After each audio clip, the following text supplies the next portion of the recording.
Anyways, so we are going to start with the concept of object oriented programming. See, so far we go to the developer console and we were being coding into execute anonymous window, right? This is where we used to write down the code. And whenever we write down any code over here, whenever we write down any code over here, we press this execute button and then we see the output into this particular debug window, right? This was the thing. तो एक तो ये drawback था, this was the drawback with the execute anonymous window. So what exactly is execute anonymous window? It's a sort of temporary editor. It's a sort of temporary editor which enables you to write down the code.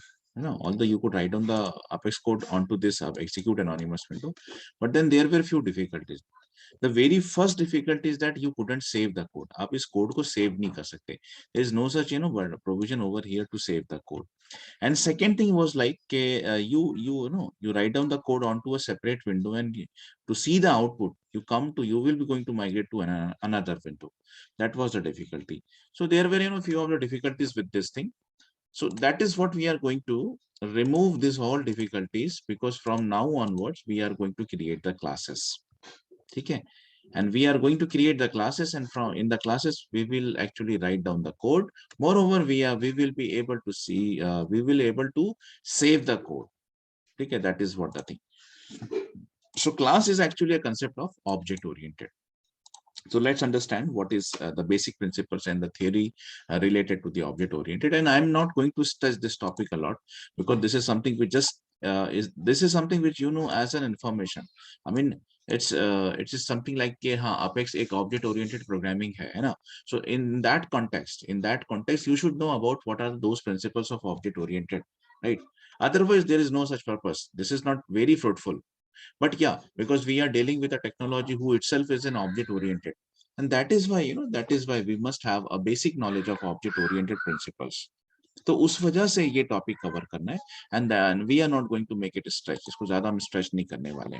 So object oriented, देखिए programming दो तरह की होती है. एक होता है आपका जैसे कि C programming is more procedure oriented, और दूसरा होता है C plus plus, Java, dot net, है ना, VB, VC plus plus. These all are what Apex also, these are object oriented. तो प्रोसीजर ओरिएंटेड और ऑब्जेक्ट ओरिएंटेड के बीच जो बेसिक डिफरेंस है, प्रोसीजर ओरिएंटेड और ऑब्जेक्ट ओरिएंटेड के बीच जो बेसिक डिफरेंस है वो ये है कि प्रोसीजर ओरिएंटेड लैंग्वेज जैसे कि सी प्रोग्रामिंग में ज्यादा जो फोकस होता है ना, जो फोकस ज्यादा होता है वो होता है कि how you exactly writing the code. ठीक है, उस पर ज्यादा कंटेक्स्ट, सिंटैक्स के ऊपर, सिमेंटिक्स के ऊपर में ज्यादा फोकस किया जाता है. ठीक है, because that is more oriented, that is more the more importance is given to the procedure. That is what the thing. And object oriented में क्या होता है कि they are considered to be more realistic. Object oriented programming जो होता है, they are more close to user. मतलब कैसा होता है ना, if I bring different scales, अगर मैं अलग अलग labels form करता हूँ कि for example this is user, let's consider that this is a user. ठीक है, तो ये हो गया user, and this is what this could be database बोलो आप, या फिर इसको बोल सकते हो आप system. We call this to be a system. आप इसको सिस्टम बोल सकते हो.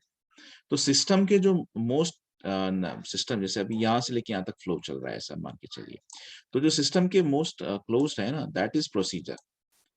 That is procedure. और जो यूजर के ज्यादा क्लोज है, दैट इज व्हाट ऑब्जेक्ट. ठीक है, तो ऑब्जेक्ट ओरिएंटेड प्रोग्रामिंग जो होती है ना, they are more closer to user. They are more closer to the realistic concept, real world concept. Whereas procedure oriented, they are more focused towards the system. How does the system is going to behave with this particular command? तो ये एक basic difference होता है object oriented और procedure oriented के बीच में. सो object oriented में कैसा है कि there are the concept of class. ठीक है, there are concept of objects, there are concepts of constructors, destructor, ये सब चीजें हैं.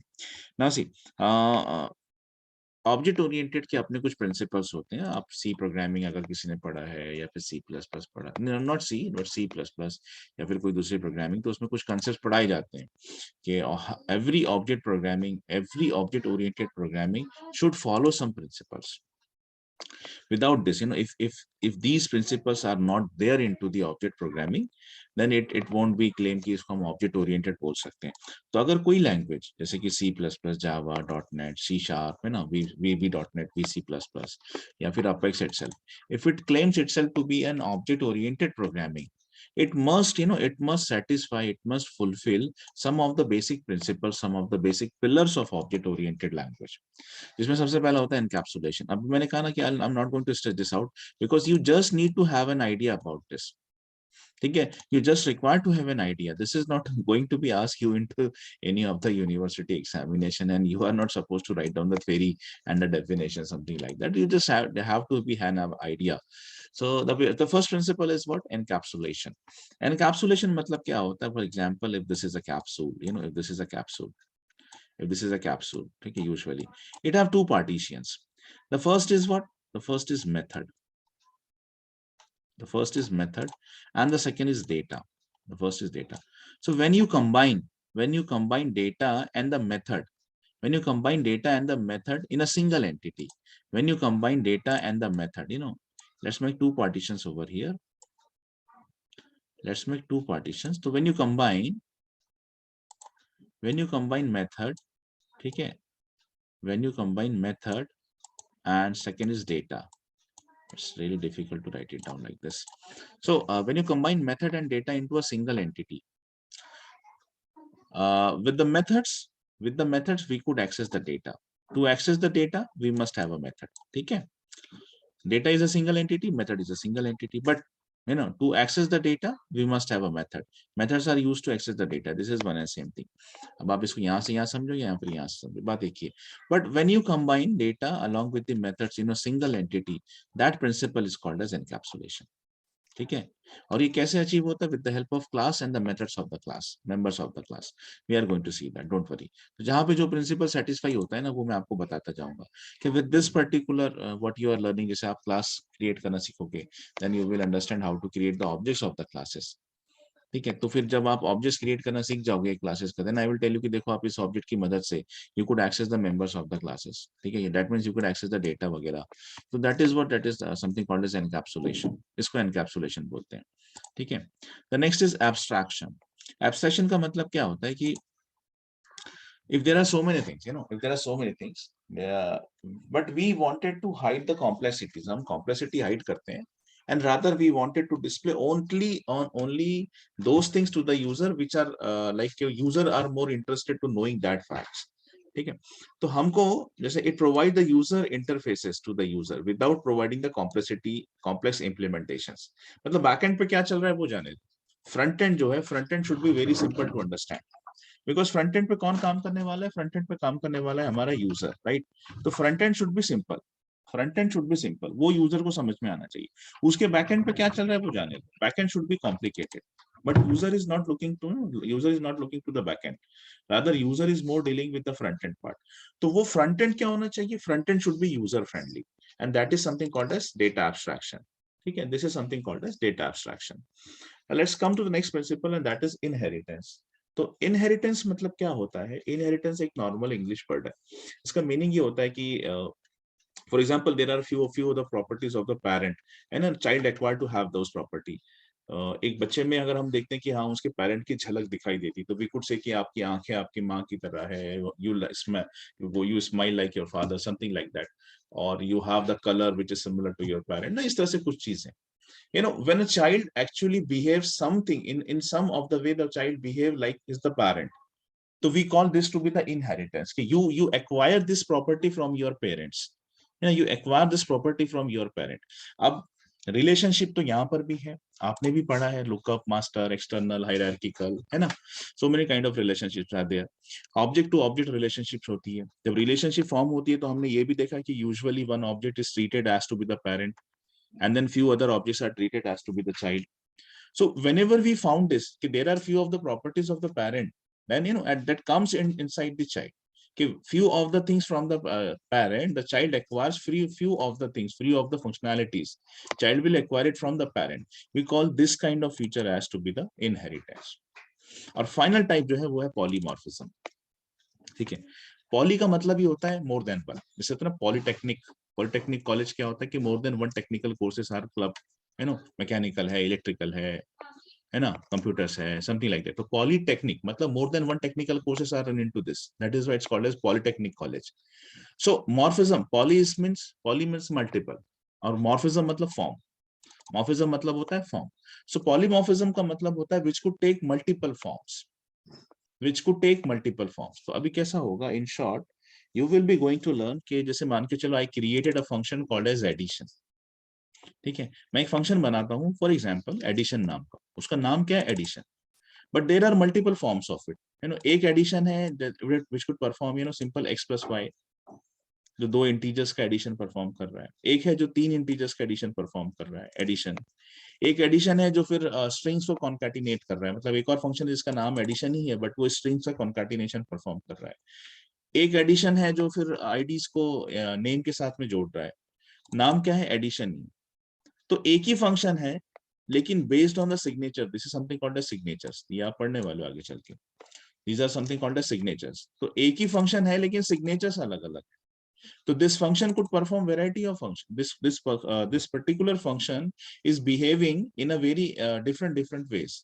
That all depends कि signature क्या है उसके ऊपर. ठीक है, signature क्या है. तो this is something called as polymorphism. Poly का simple मतलब होता है multiple, morphism मतलब form होता है. तो whenever it could take, depending upon the type of parameters you supply, depending upon the signatures what you supply, this function behaves accordingly. अगर आप दो इंटीजर सप्लाई करोगे तो दो इंटीजर का एडिशन करेगा, तीन दोगे तो तीन का करेगा, स्ट्रिंग दोगे तो स्ट्रिंग को कॉन्कैटिनेट करेगा. So although the function name is same, but it is behaving according to what? According to the parameters, according to the signature what is given inside in the bracket. So this kind of feature is called as what? Polymorphism. C में ऐसा नहीं होता है, पता है कि आपको C में अगर एक फंक्शन आपने बना दिया तो वो जैसा है उसको वैसे ही काम करेगा. उसी नाम से आप दूसरा फंक्शन क्रिएट नहीं कर सकते. अगर आपने सी में एक एडिशन बना दिया, एडिशन नाम का एक फंक्शन दे दिया and it's taking if it is taking two parameters of integer, तो अब आप एडिशन नाम से दूसरा फंक्शन नहीं क्रिएट कर सकते हो. वहां पे डुप्लीकेसी का एरर आता है. सी प्लस प्लस में, जावा में ऐसा नहीं होता है, एपेक्स में भी ऐसा नहीं होता है. Because these are procedure, these are object oriented languages. और यहाँ पे एक फीचर होता है ऑब्जेक्ट ओरिएंटेड का, वो होता है पॉलीमॉर्फिज्म. तो ये कुछ बेसिक प्रिंसिपल्स हैं सी अपना ऑब्जेक्ट ओरिएंटेड लैंग्वेज के. एनकैप्सुलेशन मतलब combining data along with the methods.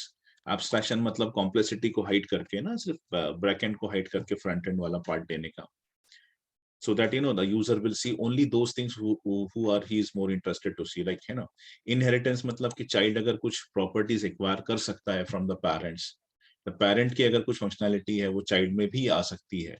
That kind of thing is called as inheritance. Polymorphism मतलब कि multiple forms में you could represent something, you could represent a single entity with various another forms. The same name could be represented in different ways. So that is what the concept of polymorphism. So these were some of the basic principles of the object oriented, and these are some of the languages that follow this principle. Even your Apex programming also follow these principles. Even your Apex programming also follow these principles. So let's understand what are those. So let's start with the class. So class kya hai? Class is like a kind of entity. Whenever I wanted to represent anything, whenever I wanted to create a business logic, whenever I wanted to club different types of data, whenever I wanted, जैसे कि अभी for example, in short, एक real world entity का मतलब एक example लेते हैं. For example, if there is an entity called as employee, ठीक है, there is an entity called as employee.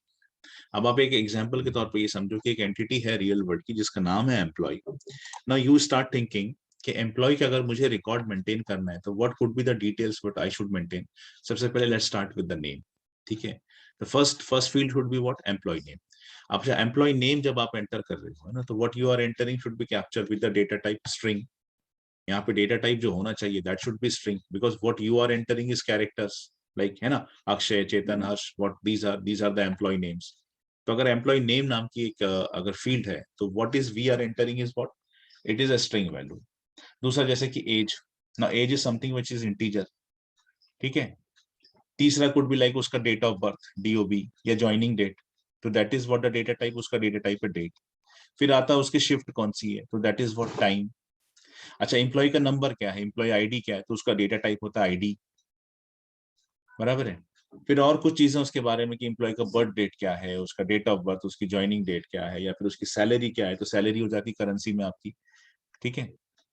तो इस तरह से मतलब कैसा है कि if employees in an entity, अगर मैं एक एंटिटी है एम्प्लॉय, अगर मैं उसका डेटा स्टोर कर रहा हूँ, तो यहाँ पे कई अलग अलग फॉर्म्स के डेटा टाइप यूज होने हैं।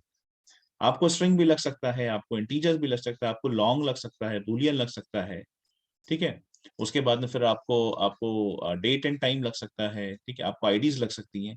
तो when you club this whole entity, when you club this multiple forms of data into a single entity, that is something called as class. तो क्लास बेसिकली क्या होता है? क्लास एक तरह का खुद एक डेटा टाइप है। क्लास अपने आप में एक डेटा टाइप है, बट लेकिन हम ये बोलते हैं कि class could be a collection of multiple data types. वैसे क्लास एक खुद एक डेटा टाइप, और class is what? Class is a possible combination of different data types. तो ये सारे क्या कहलाते हैं? उसके अंदर के मेंबर्स कहलाते हैं, ठीक है। Let's understand this. थ्योरी से ज्यादा ना प्रैक्टिकल पे कंसंट्रेट करो। थ्योरी आप पढ़ो यहाँ से, और आपको और बहुत अच्छी अच्छी डेफिनेशन मिल जाएगी। If you wanted to know more, go and Google this, no problem. आपको बहुत अच्छी अच्छी डेफिनेशंस मिल जाएंगी इसकी। आइए, सो क्लास डिफाइन कैसे करते हैं? तो first thing is access specifier. ये मैं आपको डिस्क्राइब करने वाला हूँ अभी कि एक्सेस स्पेसिफायर मतलब क्या होता है, ठीक है। उसके बाद वर्ड आता है, कीवर्ड है क्लास, और उसके बाद क्लास नेम, उसके बाद है क्लास नेम, एक्सेस स्पेसिफायर, उसके बाद कीवर्ड है class, ended with the class name, ठीक है। इस तरह से हम क्लास को डिफाइन करते हैं। पहले आप एक्सेस स्पेसिफायर्स देखिए। एक्सेस स्पेसिफायर जो है एक्चुअली चार हैं। सी अपेक्स प्रोग्रामिंग में एक्सेस स्पेसिफायर जो है वो चार है। पहला है प्राइवेट, दूसरा है पब्लिक, तीसरा है प्रोटेक्टेड, और चौथा है ग्लोबल। अब इसके पहले कि हम इसको पढ़ें, सबसे पहले ये जान लो, सबसे पहले ये जान लो कि डिफॉल्ट है पब्लिक। डिफॉल्ट है पब्लिक।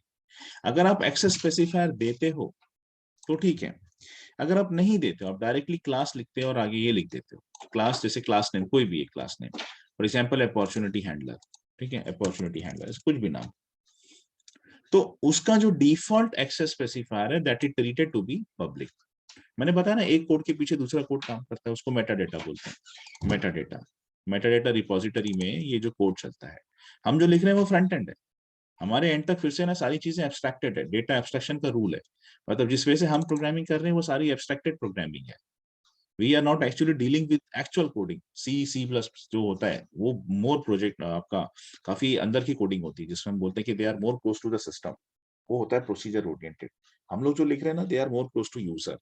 तो यहाँ पर क्या, what we are dealing with in abstracted programming. तो बेसिकली व्हाट रियली हैपेंस कि अगर आप एक्सेस स्पेसिफायर दोगे तो ठीक है, अगर नहीं दोगे ना, तो जब ये क्लास अंदर में कन्वर्ट होती है तो उसका बाय डिफॉल्ट एक्सेस जो अपेक्स का रन टाइम इंजन है, वो access specifier will be, it will be treated as to be the public. वो पब्लिक बना देता है उसको। तो चलो अब ये देख लेते हैं, ठीक है। तो चार तरह की एक्सेस स्पेसिफायर्स होती हैं, प्राइवेट, पब्लिक, प्रोटेक्टेड और ग्लोबल, ठीक है। डिफॉल्ट क्या है? पब्लिक है। डिफॉल्ट है पब्लिक। चलिए, अगर आप पब्लिक एक्सेस स्पेसिफायर दे देते हो, तो पब्लिक एक्सेस स्पेसिफायर देने का मतलब ये होता है कि दिस क्लास या फिर मेंबर्स ऑफ द क्लास जो कुछ भी है, that are accessible everywhere, that are accessible within the class and outside the class also, ठीक है। But in the entire organization के अंदर ही समझ में आएगा, धीरे धीरे समझ में आएगा, फिक्र मत करो। एनी पब्लिक क्लास और the members of the class, any class or the members of the class with the public access specifier, any class or the members of the class, या तो क्लास या क्लास के member, having the access specifier as the public, they could be accessed within the class के अंदर, और outside the class, लेकिन organisation के अंदर तक, ये उसका स्कोप है। और अगर आप उसको ग्लोबल बना देते, if you make it global, तो that could be accessed, फिर से वही, within the class, that could be accessed within the class, outside the class and outside the organization। जैसे ये होता है within the organization। पब्लिक मतलब विद इन दिया। पब्लिक और ग्लोबल में कॉमन क्या है? पब्लिक और ग्लोबल में कॉमन ये है कि पब्लिक रखते हो और ग्लोबल रखते हो, दोनों कोर्सेस में विद इन द क्लास भी access, within the class भी आप एक्सेस कर सकते हो, within the outside the class भी एक्सेस कर सकते हो, लेकिन पब्लिक को आउट ऑफ ऑर्गेनाइजेशन नहीं कर सकते, और ग्लोबल को आउट ऑफ ऑर्गेनाइजेशन भी एक्सेस कर सकते हैं। तो पहले समझ लो, फिर मैं सबका यूज बताता हूँ, ठीक है। उसके बाद आता है प्राइवेट।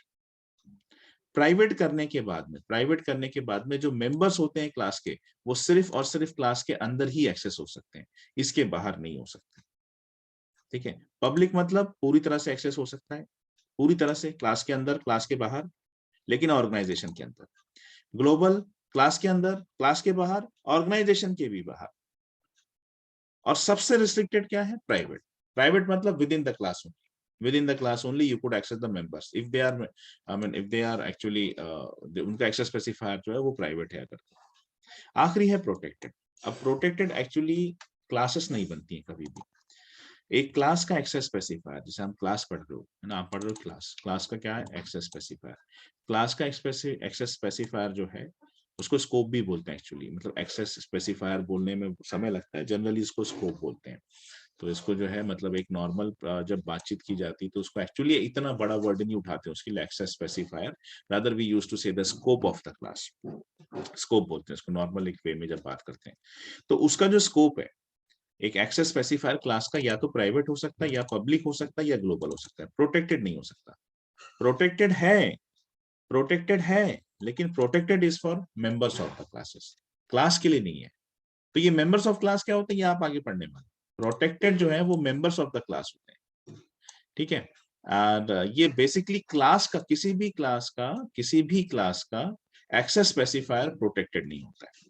क्लास का एक्सेस स्पेसिफायर जो होता है, क्लास का स्कोप या तो प्राइवेट होता है, या पब्लिक होता है, या global. And this is one of the interview question कि पहली बात तो आपको एक्सेस स्पेसिफायर पूछेगा, फिर वो पूछेगा आपसे if I wanted to define, if, और अदर कुछ घुमा फिरा के कि if I wanted to define the scope has to be protected, तो आपको कहना पड़ेगा कि scope of class can not be protected. Class का स्कोप या तो प्राइवेट हो सकता है, पब्लिक हो सकता है, और या फिर ग्लोबल हो सकता है। अब कौन सी चीज कहाँ यूज होती है वो बताने वाला मैं, डोंट वरी। लेकिन क्लास का स्कोप, क्लास का एक्सेस स्पेसिफायर कभी भी प्रोटेक्टेड नहीं होता, वो मेंबर्स का होता है। मेंबर्स प्रोटेक्टेड हो सकते हैं, क्लास के मेंबर्स, क्लास के मेंबर। अब ये क्या होते हैं ये पढ़ने वाले हो आप अभी, ठीक है। क्लास के जो मेंबर्स होते हैं ना वो प्रोटेक्टेड हो सकते हैं, उनका स्कोप जो है, उनका स्कोप प्रोटेक्टेड हो सकता है, उनका स्कोप पब्लिक भी हो सकता है, ठीक है, उनका स्कोप ग्लोबल भी हो सकता है, उनका प्राइवेट। मेंबर्स की बात कर रहा हूँ, मेंबर्स की। लेकिन अगर मैं क्लास की बात कर रहा हूँ तो क्लास के 3 ही स्कोप होते हैं, पब्लिक, प्राइवेट और ग्लोबल, बस। प्रोटेक्टेड नहीं होता है, प्रोटेक्टेड मेंबर्स का होता है, ठीक है। अब चलो, अब कौन सी चीज कहाँ यूज होती है समझ लो। नॉर्मल हर क्लास जो भी हम बनाएंगे वो पब्लिक रहेगी, नॉर्मल जितनी भी क्लासेस बनाएंगे वो पब्लिक रहेगी, तो चाहे अपन पब्लिक लिखो या नहीं लिखो, दोनों सूरतों में, दोनों सूरतों में उसका स्कोप जो रहेगा वो पब्लिक रहेगा। प्राइवेट, आप ये टेस्ट क्लासेस करके कंसेप्ट पढ़ने वाले हो कि जब भी हम क्लास लिखते हैं तो उसका कोड कवरेज, क्वालिटी कोड के लिए उसको टेस्ट क्लासेस भी लिखनी पड़ती है। It's a responsibility of you developer itself to perform the unit testing. अब ये क्या होता है हम आगे चल के टेस्ट क्लासेस में पढ़ाएंगे आपको तब। तो जब हम टेस्ट क्लासेस क्रिएट करेंगे तो टेस्ट क्लासेस का जो स्कोप रहेगा वो प्राइवेट रहेगा। उसके बाद आता है ग्लोबल। ग्लोबल हम यूज कब तक करने वाले हैं, जब हम इंटीग्रेशन परफॉर्म करेंगे। मतलब इंटीग्रेशन के दौरान हमको रेस्ट एपीआई, जब हम एपीआई लिखते हैं, एप्लीकेशन प्रोग्राम इंटरफेस, उस वक्त जो भी क्लासेस हम बनाएंगे दोस मस्ट बी ग्लोबल, क्योंकि वो आउट ऑफ द ऑर्गेनाइजेशन भी एक्सेस होनी चाहिए, ठीक है। तो उसके लिए उसका स्कोप रहेगा ग्लोबल, ठीक है। तो हम किसको किस कहाँ पे यूज करने वाले हैं आप फिर से समझ लो। अभी जितनी भी क्लासेस मैं क्रिएट करूंगा सारी पब्लिक रहेंगी। जब मैं आपको टेस्ट क्लासेस सिखाऊंगा तब मैं क्लास जो क्रिएट करूंगा उसका एक्सेस स्पेसिफायर पब्लिक और प्राइवेट दोनों रह सकता है, मतलब उस वक्त हम प्राइवेट यूज करेंगे। और फिर जब हम इंटीग्रेशन करेंगे तो इंटीग्रेशन के टाइम पे जब हम एपीआई लिखना सीखेंगे तो उसका जो स्कोप रहेगा वो रहेगा ग्लोबल। प्रोटेक्टेड कभी नहीं आएगा। प्रोटेक्टेड अगर कभी आएगा तो एक आध एग्जाम्पल में आएगा, वो भी क्लास के लिए नहीं, क्योंकि क्लास कभी भी प्रोटेक्टेड नहीं हो सकती, ठीक है। तो क्लास हमेशा जो है वो या तो पब्लिक होगी, ग्लोबल होगी, या प्राइवेट होगी। प्रोटेक्टेड होंगे मेंबर, अगर कहीं आया तो मैं दिखा दूंगा, ठीक है। चलिए आगे चलते हैं। Now how to define the classes. Class को कैसे डिफाइन करना, तो एक तो स्टैंडर्ड नेविगेशन है, मतलब ये डेवलपर कंसोल से तो यहीं से हो जाता है, न्यू करके आप इस क्लास। एक और तरीका है इसका कि आप इसको यहाँ से भी ले सकते हो ना, go to the setup menu. Setup menu में जाने के बाद आप बिल्ड मेनू में जाएं, या डेवलप करके ऑप्शन है, ठीक है। आपने कस्टमाइज देखा है, क्रिएट देखा है, डेवलप में ही देखा है। डेवलप में आने के बाद में यू हैव दिस ऑप्शन, यहाँ से भी आप क्लासेस और ट्रिगर्स दोनों बना सकते हो, ठीक है। तो विजुअल फोर्स पेजेस भी बना सकते हो, लेकिन जनरली यहाँ से करता नहीं है कोई। विजुअल फोर्स पेज यहाँ से करेंगे, बाकी क्लासेस और ट्रिगर्स जो है वो अपन डेवलपर कंसोल से ही करेंगे हालांकि। तो मैंने आप इस क्लास पे क्लिक किया तो ये कुछ डिफॉल्ट क्लासेस यहाँ बनाई हुई है। If you wanted to create a new class तो आप न्यू बटन प्रेस करें, ठीक है। तो न्यू बटन प्रेस करने के बाद में ये इस तरह से एक एडिटर ओपन कर देता है। तो ये भी एक तरीका होता है अपेक्स क्लास क्रिएट करने का, पर जनरली ये हम फॉलो नहीं करेंगे, ठीक है। ना ये और ना ये। हम जब भी ट्रिगर्स बनाएंगे, ठीक है, हम जब भी ट्रिगर्स बनाएंगे या फिर हम जब भी क्लास बनाएंगे तो वो यहाँ से नहीं बनाएंगे। रादर हाँ, यहाँ पे हम देख सकते हैं कि कौन कौन सी क्लासेस हैं। तो वो डिस्प्ले पर्पस के लिए ठीक है, बाकी यहाँ से नहीं बनाएंगे। तो we will always going to do this from the developer console itself, ठीक है। चलिए तो स्टार्ट करते हैं यहाँ से। सबसे पहली class, how to create the classes. आओ देखो, तो मैं फॉर एग्जांपल एक यूज केस देख लेते हैं कि यूज केस है define an Apex class to manage the product details, ठीक है, to manage the product details. तो मैं क्लास बनाता हूँ प्रोडक्ट डिटेल या प्रोडक्ट इन्फो के नाम से। तो go to the file menu और उसके बाद में अपेक्स क्लास। सबसे पहले ये आपसे पूछता है कि आप क्लास को नाम दो, तो मैं इसको नाम देता हूँ प्रोडक्ट्स इन्फो, ठीक है, या डिटेल, जैसा भी आप लेना चाहो। सो आई क्रिएटेड अ क्लास। तो देखिए इसने स्कोप अपने आप ले लिया, पब्लिक, उसके बाद class and the class name, क्या नाम है, उसके बाद opening bracket and closing bracket, ठीक है। ये हो गया आपकी क्लास की बॉडी, सारा कोड आपका इसके अंदर ही है। अब फॉर एग्जांपल जैसे मैंने कहा था कि एम्प्लॉय का डिटेल स्टोर करना है, ऐसी एक एग्जांपल ये कि आपको एक प्रोडक्ट है कोई, उसकी अगर आपको डिटेल्स स्टोर करना है, ठीक है, उसकी डिटेल स्टोर करना है, तो आपको कौन कौन सी एंटिटी स्टोर करनी पड़ सकती है। सबसे पहले है प्रोडक्ट नाम मान के चलो, ठीक है, या फिर प्रोडक्ट कोड। प्रोडक्ट कोड ये एक एंटिटी हो सकती है, ठीक है। और कौन कौन सी एंटिटी हो सकती है, जैसे प्रोडक्ट का नेम हो सकता है, एक एक करके करते हैं। तो प्रोडक्ट कोड एक एंटिटी है। प्रोडक्ट कोड क्या है, एक एंटिटी है। तो प्रोडक्ट कोड की जो डेटा टाइप होना चाहिए, अगर मैं प्रोडक्ट कोड की बात करूं तो it must be an integer value, let's take this assumption. तो इसका जो डेटा टाइप होना चाहिए that must be what, integer, that must be what, integer, ठीक है। तो प्रोडक्ट कोड क्या है, अब देखो प्रोडक्ट इन्फो क्या है, क्लास है।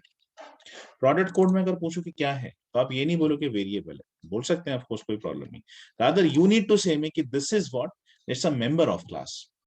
तो क्लास के अंदर जितने भी वेरिएबल्स अपन डिफाइन करने जाएंगे, अभी ये पहला किया और करने वाले, that are considered to be the members of the class, उसके अंदर के मेंबर्स कहलाते हैं ये, ठीक है। अब ये जब आप मेंबर डिफाइन करते हो ना, तो इसका भी डेटा टाइप देना पड़ता है। तो पब्लिक मेरी क्लास है, तो मैंने कहा ना डिफॉल्ट जो डेटा टाइप रहेगा हर बार अपना वो पब्लिक ही रहेगा, ठीक है, ये रहेगा public integer product code semicolon आखिरी में, ठीक है।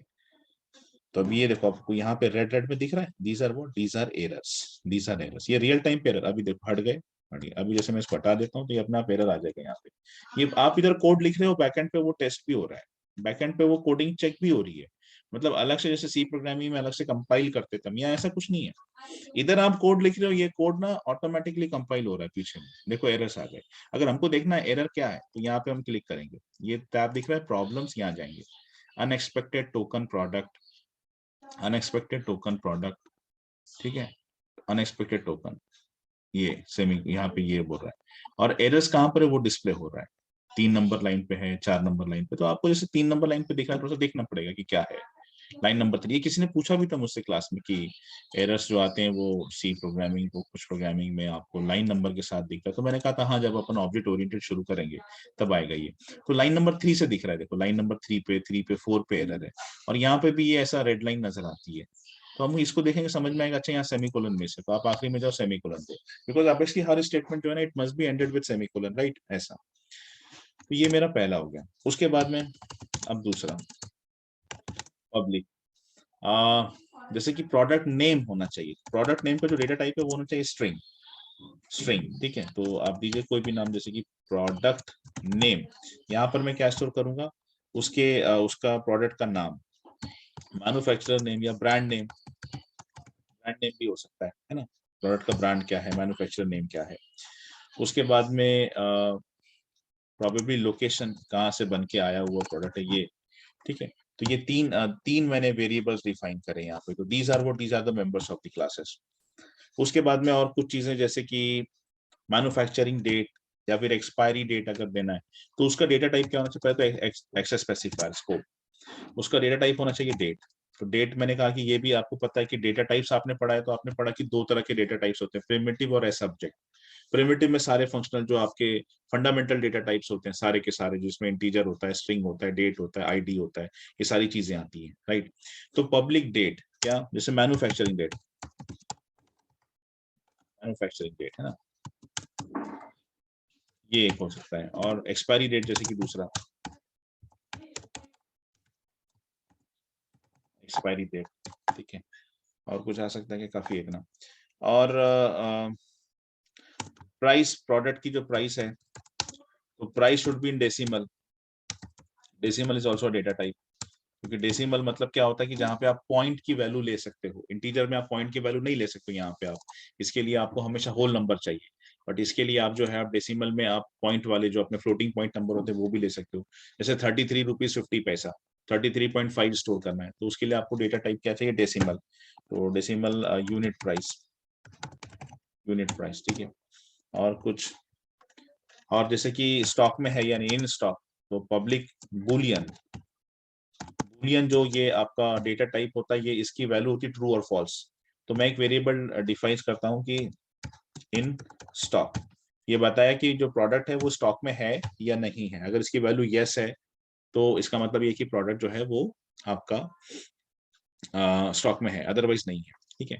तो देखिए एरर्स देखो आप अपने आप यहाँ कैलकुलेट होते रहते हैं बैकएंड पे, और यहाँ पर अपने आप आ जाता है। अगर एरर फ्री हो गया तो यहाँ से पूरा हट जाता है। Now here we get one facility. अभी मैंने सिर्फ क्लास डिफाइन करी है, ठीक है, अभी मैंने सिर्फ क्लास डिफाइन करी है, ठीक है। तो here we get one facility, उसको हम सेव कर सकते हैं, जो इसके पहले हमने नहीं किया। एक इंपॉर्टेंट थिंग आपको नजर आ रही होगी यहाँ पे, product info dot APXC, dot APXC, ठीक है। Product infos dot APXC. पहले देखो एपीएक्स मतलब होता है अपेक्स और सी मतलब क्लास, ठीक है। एक्सटेंशन को समझो, एपीएक्स मतलब अपेक्स, सी मतलब क्लास। और ये जो स्टार मतलब ना एस्ट्रिक, ये स्टार का मतलब होता है कि कोड अभी तक सेव नहीं हुआ है, कोड अभी तक आपका सेव नहीं हुआ है। तो इसके लिए you need to press save. Save का जो कीबोर्ड शॉर्टकट है वो है कंट्रोल एस, ज्यादातर जो होता है शॉर्टकट यूज किया करो। तो कंट्रोल एस जब आप प्रेस करते हो तो यहाँ पे लिख के आता है सेविंग। ये सेव कर रहा है, किसको सेव कर रहा है, इस पर्टिकुलर क्लास को। और जैसे ही सेव कर लिया, यहाँ से वो एस्ट्रिक हट जाता है, ठीक है। यहाँ से वो एस्ट्रिक जो है वो हट जाता है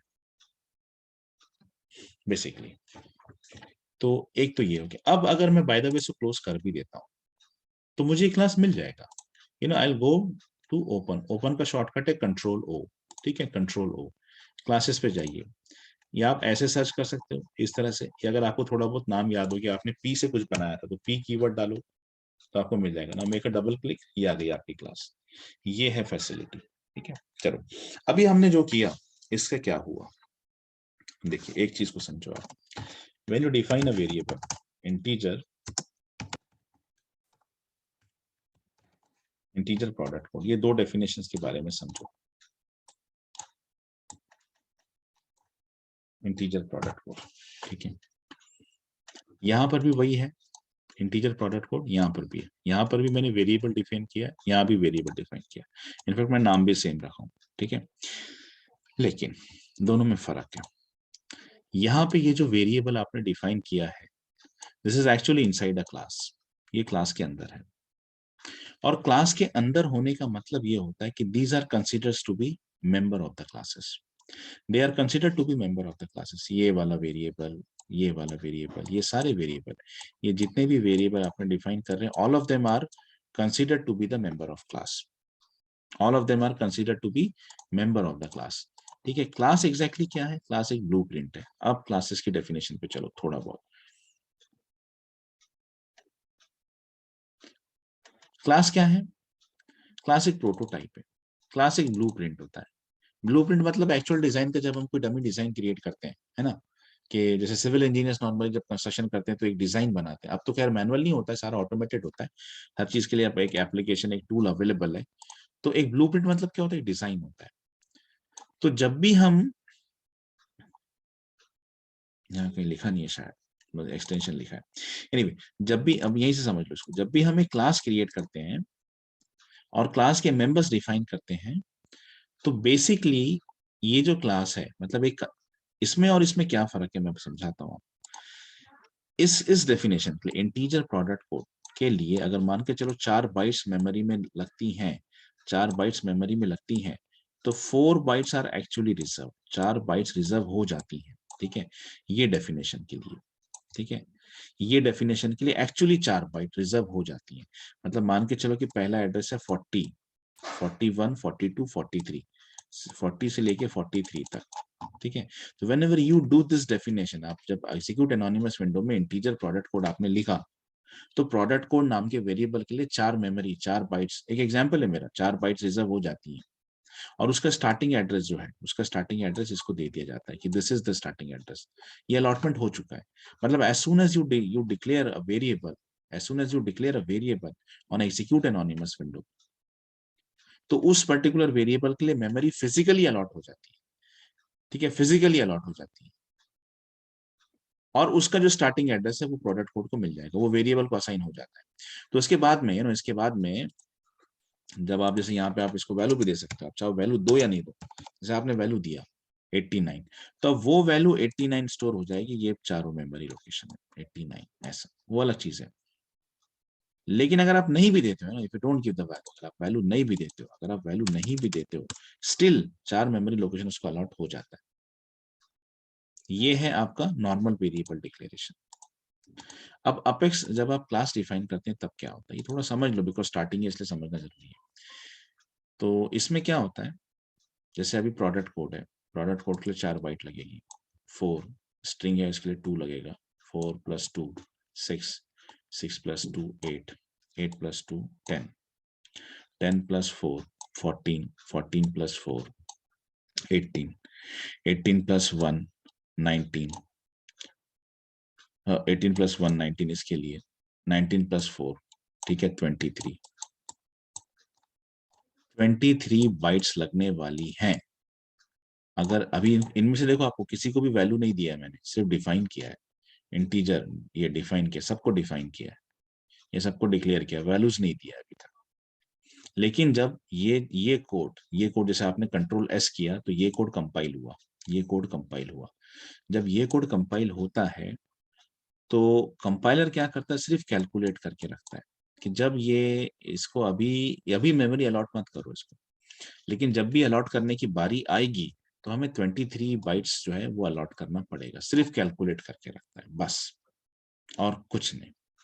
तो जब आप क्लास डिफाइन करते हो, ठीक है, क्लास डिफाइन करते हो और क्लास के अंदर मेंबर्स डिफाइन करते हो, जब आप क्लास क्रिएट करते हो और क्लास के अंदर मेंबर्स क्रिएट करते हो अलग अलग डेटा टाइप्स के, इंटीजर स्ट्रिंग जो भी डेटा टाइप आपके, प्रिमिटिव डेटा टाइप या फिर ऐसा ऑब्जेक्ट डेटा टाइप जो भी है, तो उस वक्त मेमोरी अलॉट नहीं होती है, सिर्फ कैलकुलेट होती है।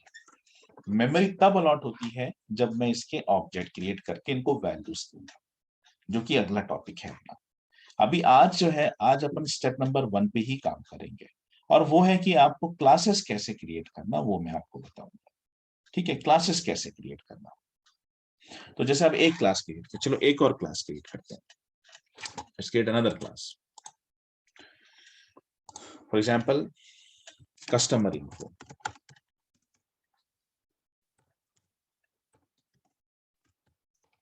कस्टमर इन्फो नाम से एक क्लास क्रिएट करते हैं, ठीक है। चलो, अब कस्टमर इन्फो के हिसाब से अब एक कस्टमर की अपने को डिटेल स्टोर करनी है, तो चलो बताओ कौन कौन सी डिटेल अपने स्टोर कर सकते हैं, चैट पे भी आप बता सकते हो। सबसे पहले कस्टमर कोड है ना, सबसे पहली जो चीज है वो कस्टमर कोड। सबके डेटा टाइप जो है, सबका एक्सेस स्पेसिफायर वो करना चाहिए पब्लिक, डेटा टाइप नहीं एक्सेस स्पेसिफायर, स्कोप सबके पब्लिक। अब जैसे पहला है मेरा कस्टमर कोड स्टोर करना पड़ेगा, तो कस्टमर कोड का डेटा टाइप क्या होना चाहिए, इंटीजर, ठीक है, कस्टमर कोड पहला वेरिएबल। दूसरा जैसे कि उसका नाम रह सकता है, दूसरा हो सकता है उसका नाम, तो नेम का डेटा टाइप क्या रहेगा, स्ट्रिंग, तो it will be like customer name. और कुछ हो सकता है क्या, कस्टमर का address, address is also string, उसका email, email, email is also string, ठीक है। और उसका phone number, phone number is also string. वो अपना उधर के डेटा टाइप मत लो, उधर में डेटा टाइप अलग रहते हैं, मैंने पहले ही बताया था। यहाँ पे दो ही होते हैं, प्रिमिटिव और एस ऑब्जेक्ट, राइट। और आप चाहे नेम बोलो, चाहे एड्रेस, चाहे ईमेल, सबका एक ही डेटा टाइप होता है, वो होता है टेक्स्ट। फोन नंबर का भी टेक्स्ट होता है, और टेक्स्ट को रिप्रेजेंट करने के लिए डेटा टाइप हमेशा क्या होता है, स्ट्रिंग। तो जरा सा भी अगर कंफ्यूजन है तो एक बार वापस जाओ और ये जो डेटा टाइप्स हमने पढ़े हुए हैं यहाँ पे ना, एक बार डेटा टाइप्स पढ़ लेना, अगर जरा सा भी कंफ्यूजन आ रहा है तो। तो ये डेटा टाइप जो आपने पढ़े थे यहाँ पे, एक पीछे में जो टॉपिक है उसको एक बार रिवाइज कर लेना। हालांकि ये आ जाता है धीरे धीरे करते करते, काफी ऊपर पड़ा हुआ है अपन ने। प्रिमिटिव डेटा टाइप, ठीक है, यहाँ पर तो आप देख लो कौन कौन से डेटा टाइप, स्ट्रिंग, स्ट्रिंग में सारी चीजें मिलती है आपको, टेक्स्ट मिलता है, text field, text area, long, pick list, multi select pick list, URL, phone number, email, सब कुछ, ऑटो नंबर, सब कुछ किस में आता है, सब कुछ आपको इसी में आता है। ओके, चलो पब्लिक स्ट्रिंग ये हो गया। और कुछ चीजें कस्टमर इन्फो के लिए, जैसे कि कस्टमर के अकाउंट में कितना पैसा है, बैंकिंग का कस्टमर ऐसे मान के चलते हैं, तो पैसा है तो पैसा है तो डेसिमल, ठीक है, पैसा किस में, डेसिमल में, जैसे कि बैलेंस अमाउंट या अकाउंट बैलेंस, बैलेंस अमाउंट। और कुछ हो सकता है क्या, अगर उसको लोन दिया हुआ है तो कितना लोन अमाउंट है वो, ठीक है। ये होता है करेंसी, तो करेंसी को हम किस में रिप्रेजेंट करते हैं, डेसिमल में। उसके बाद में कुछ उसकी डेट वेट ले लेते हैं, अब डेट के हिसाब से कोई चीजें, जैसे कि पब्लिक, जैसे आपको डेट ऑफ बर्थ अगर मेंटेन करना है तो डेट, डेटा टाइप क्या रहेगा, डेट, जैसे कि डेट ऑफ बर्थ, चलो कौन है क्या, डेट ऑफ बर्थ, ठीक है, या फिर लोन डिसबर्समेंट डेट,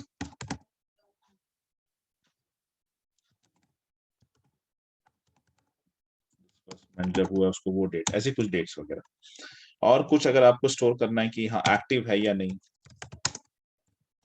पब्लिक, सबका डेटा टाइप याद रखो हमेशा, public Boolean, Boolean is active, customer active है या नहीं, ठीक है। तो अभी तक मैंने क्लास क्रिएट करी बट सेव नहीं किया, तो यहाँ पर आप देख सकते हो कि ये इस तरह से एस्ट्रिक नजर आ रहा है। मैं as soon as I control S में क्रिएट का प्रेस कर रहा हूँ तो ये क्लास हो जाती है सेव। तो आज बेसिकली ना, आज इतना ही करो, and I am giving you some examples for this. मैं एग्जांपल देख लेता हूँ, प्रोबेबली है, ठीक है, मैं आपको देख के बताता हूँ कुछ असाइनमेंट्स। आज पहले आप इतना ही करो, कल फिर मैं ऑब्जेक्ट क्रिएशन पे लेके जाऊंगा।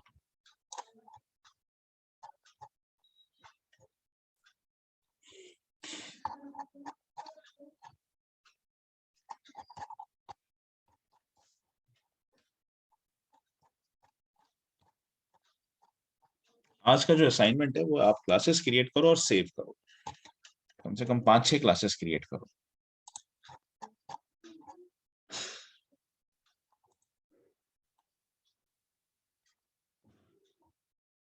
तो जैसे पहली क्लास है प्रोडक्ट डिटेल्स के लिए, ठीक है, दूसरी क्लास है प्रोजेक्ट डिटेल्स के लिए, और जो मैंने क्रिएट किया यहाँ पे कुछ ये कस्टमर इन्फो वगैरह, ठीक है। इसके अलावा जैसे कि एम्प्लॉय डिटेल, स्टूडेंट का डिटेल, कोई कंप्लेंट है उसका डिटेल, ठीक है, इस तरह से कुछ इंफॉर्मेशन जो है, तो इससे रिलेटेड क्लासेस क्रिएट करो, ठीक है।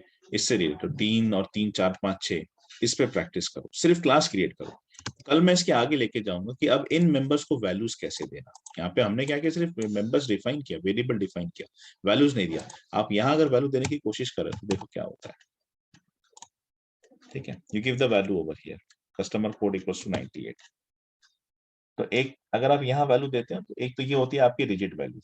अब आप इसको अगर किसी और वेरिएबल से कहीं और जगह से चेंज करना चाहो तो नहीं हो सकती चेंज, ये इसका एक प्रॉब्लम होता है। तो हमेशा हमेशा हम क्या करते हैं कि हम मेंबर्स को eight the time of declaration हम वैल्यूज नहीं देते, हालांकि दे सकते हैं, ऐसा कोई दिक्कत नहीं है, आप दे सकते हो। प्रॉब्लम ये होती है कि अगर आप ये वैल्यू इस वक्त यहाँ इस तरह से डिफाइन कर दोगे तो बाद में कभी भी आप इसको चेंज नहीं कर पाओगे, ठीक है।